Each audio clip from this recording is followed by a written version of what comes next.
Welcome back to another $1 million body moment. I'm Nate Palmer, and your hot tip for today is avoid these 3 sleep killers that you are probably doing every night.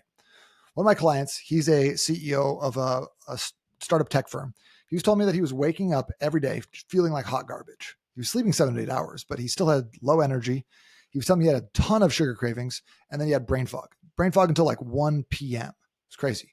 And no matter how long he slept, it didn't make a difference. But it wasn't about how long he was sleeping, it was about how well he was sleeping.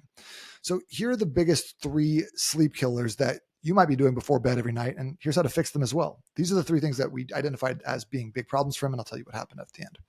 Number 1 is screens before bed. He was doom scrolling on TikTok. I'm not here to throw him under the bus, but he was doom scrolling on TikTok for like 90 minutes. And if you've ever been on TikTok, it is a lawless place. You don't need that. Your brain needs melatonin to fall asleep and hit deep sleep, but your phone, your TV, laptop, all that stuff has blue light that just blasts you straight into your eyeballs, which delays your melatonin release and gets you amped up because it's probably showing you stuff that makes you mad. Well, Harvard study recently showed that screen exposure before bed reduces melatonin by up to 50%, which means that most people are taking exogenous melatonin, which is not optimal if you're doing that long term. So turn off your screens 30 to 60 minutes before bed. And if that's too hard, wear blue light blocking glasses. Just make your life easier. Number 2, the thing he was doing was eating too close to bedtime. He would eat and then go right to bed.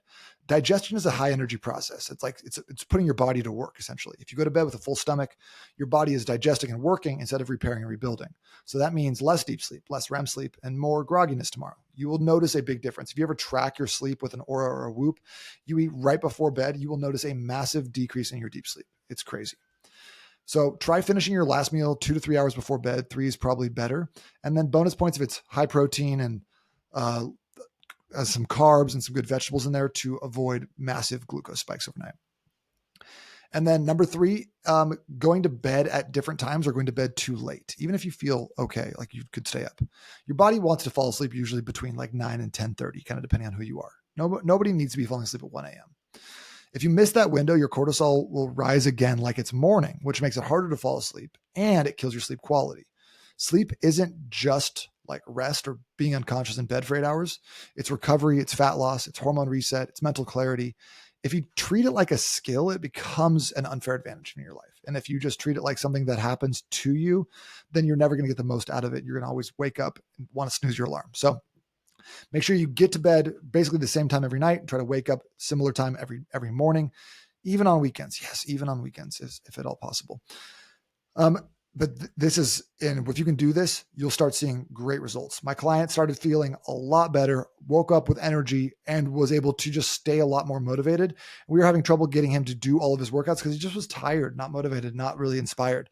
And all of a sudden his sleep got in line and his motivation went through the roof. So try this out. Let me know what you think, how you feel doing this. That was your $1 million body moment. I'm Nate Palmer. You can find me on Instagram @_$1 million body, and I'll see you next time.